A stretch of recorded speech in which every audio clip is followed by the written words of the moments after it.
So you also did OnlyFans, as you mentioned, and I read on a website. So this is very investigative reporting that on some months you've made over $100,000 on OnlyFans. How did that feel? Great. Really great.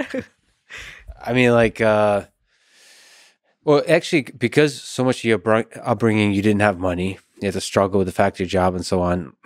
Maybe a good person to ask, can money buy happiness?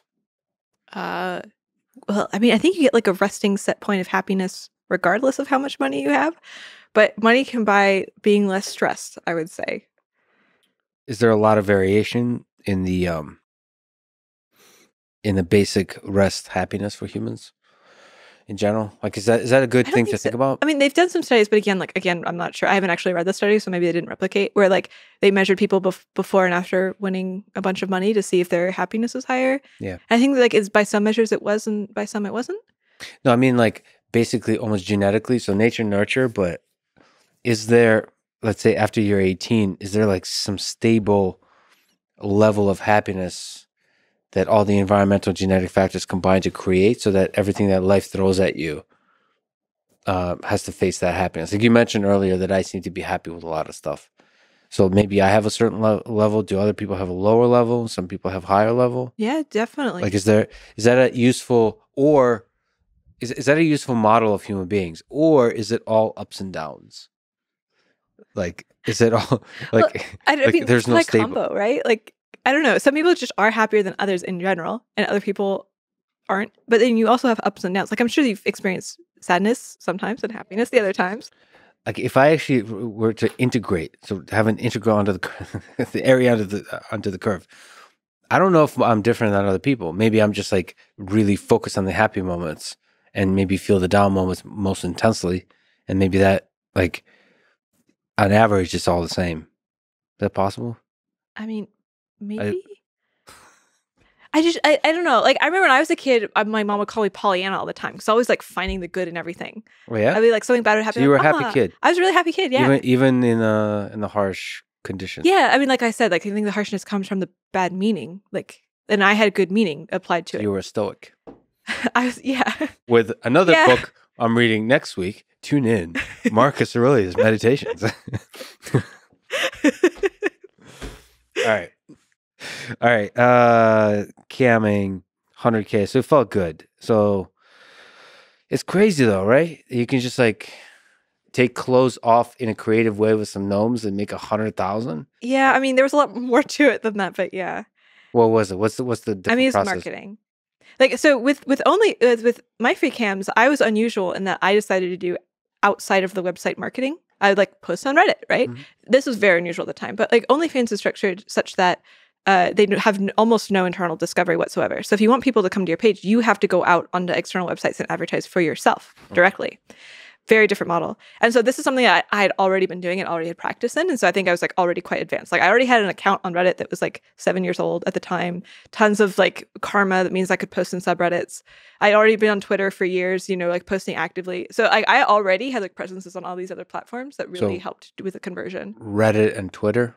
Reddit, Twitter, FetLife, Instagram, TikTok. And you were still advertising creatively? So like there's like sexuality, but there's also like creative sexuality and ideas too. Yeah, like one of the really popular ones was I like molested myself as a mime using a one arm through a jacket. And so the jacket looked like it was the jacket looked like it was alive, and you know, and that one did really well. Did you like brainstorm with somebody? And like I recently got to hang out with Mr. Beast and sit on a session of brainstorming different ideas. I just envision you with like a team brainstorming. All right, how about we try the mime and the molesting thing? I don't know, it's too edgy. I wish. I think the team would have been a lot more fun. But no, it's just me. Like I had an apartment that looked like kind of like this, you know. You just sit alone and you're like, well, that would be a good idea. And I'd seen, you just collect ideas over time, right? Like I'd seen somebody doing a version of the like this animated hand act like when I was a kid. And I just always stuck in my head. And like one day I was like, I bet I could do that. And then when I was trying to think of ideas to do as a sex worker, I was like, why don't I just try that? And then it turned out to be like a really like quite a viral hit. Is there stuff like you mentioned too edgy? Like Mr. Beast tries to keep it PG. Yeah. Do you try to keep it PG-13? Well, with the sex advertising stuff, I mean, it's sex advertising, so it's obviously not PG-13. I don't know these ratings. What It's is even not beyond that? R? family friendly. It is X. Like the one that I'm describing to you at some point, like you can see my boob. So As a boob is X. a boob is, I I guess. thought R. Maybe I it think is you R? can show a boob in PG-13. Yeah, maybe X is like if you got some sort of rhythmic motion going on. Maybe that sound, but the rhythmic With the motion sound. not. You can have one or the other, but you can't have both. You have both. and That's it's when we X. hit the X. Yeah. Okay. So like, definitely not family. I mean, with the sex advertising stuff, like guys like vanilla shit. Guys want basic hot girl. You can do something like kind of sexy and creative, like getting abducted by gnomes or like the self-molestation, right? But those are still pretty within the normal boundaries. What do you mean, guys like vanilla stuff? I mean, most guys like vanilla stuff. What's vanilla stuff? Like See, hot we'll girl talk being about horny. fetishes. I think my Overton window on what is vanilla is expanding quickly after following your work. But yeah, Aw. what is I actually have done a lot of studies on what is vanilla. Like Yeah. I've done a couple different surveys where I ask people like how taboo is this thing, and I have like a rating from least to most By taboo. the way, I don't appreciate the beauty of vanilla ice cream. You don't? It is really good though. You eat vanilla ice cream? I eat vanilla ice cream. Yeah. I think there's just so many more options. It's like the absence of creativity. I mean, if you put in like some chocolate chips or something. Yeah, they already made it more interesting. It's a start.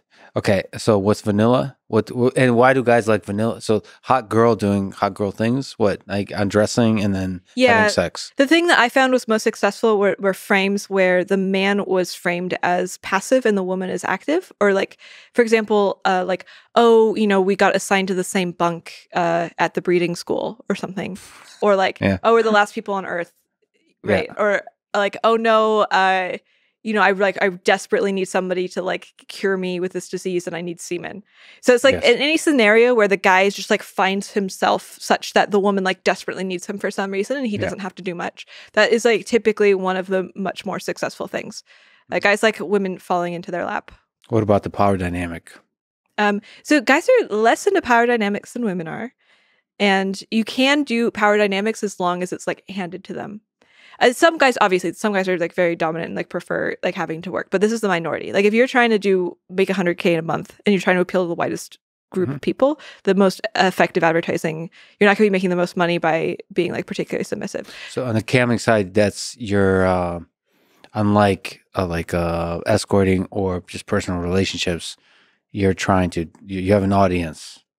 You have like a theater full of people. Like with live camming? Yeah, with live camming. Yeah, it's like a live theater. Does that freak you out? There's just like a bunch of people watching. I mean, how do you feel right now? I don't know they're watching because it's not live. Yeah, that's true. It's not live. Says But like they're it might not as well watching. be. Like they could be watching. I feel like there's just the two of us. I don't. Okay. And there's like I feel sometimes I imagine there's a third person. Like God. Usually, no, not God. Just I usually imagine either a guy or girl or a couple just sitting there for some reason, like usually on the beach and usually high, or on some kind of like on mushrooms, just like listening passively, just kind of looking at the sunset. That's what I imagine. Oh, that's really good. Yeah. I think that's useful. Like when I write my blog posts, sometimes I do terribly, but it's the most effective when I imagine one person that I'm writing to try to explain. And like having a high couple watching the sunset is maybe really lovely as a calibration. I have to say, it is pretty romantic because I've gotten a chance to meet couples that listen to podcasts together. I don't know why. That seems like intensely romantic to me because you're not watching TV together. You're listening to a thing. I mean, I guess sometimes they watch it, but like you're listening to ideas together. I don't know. It seems It's like you're going through the same kind of thought process. Yeah, at the same time. That's a really beautiful way to put it. So it's like you're melding. Your thinking is following the same line. Somehow podcasts do that more than movies. I think movies give you a lot more freedom to think about stuff. I feel like your thoughts are aligned, and like especially if the podcast is good, like if it's listening to like a Dan Carlin podcast like about history, that you're like on a journey together. There's an intimacy to that.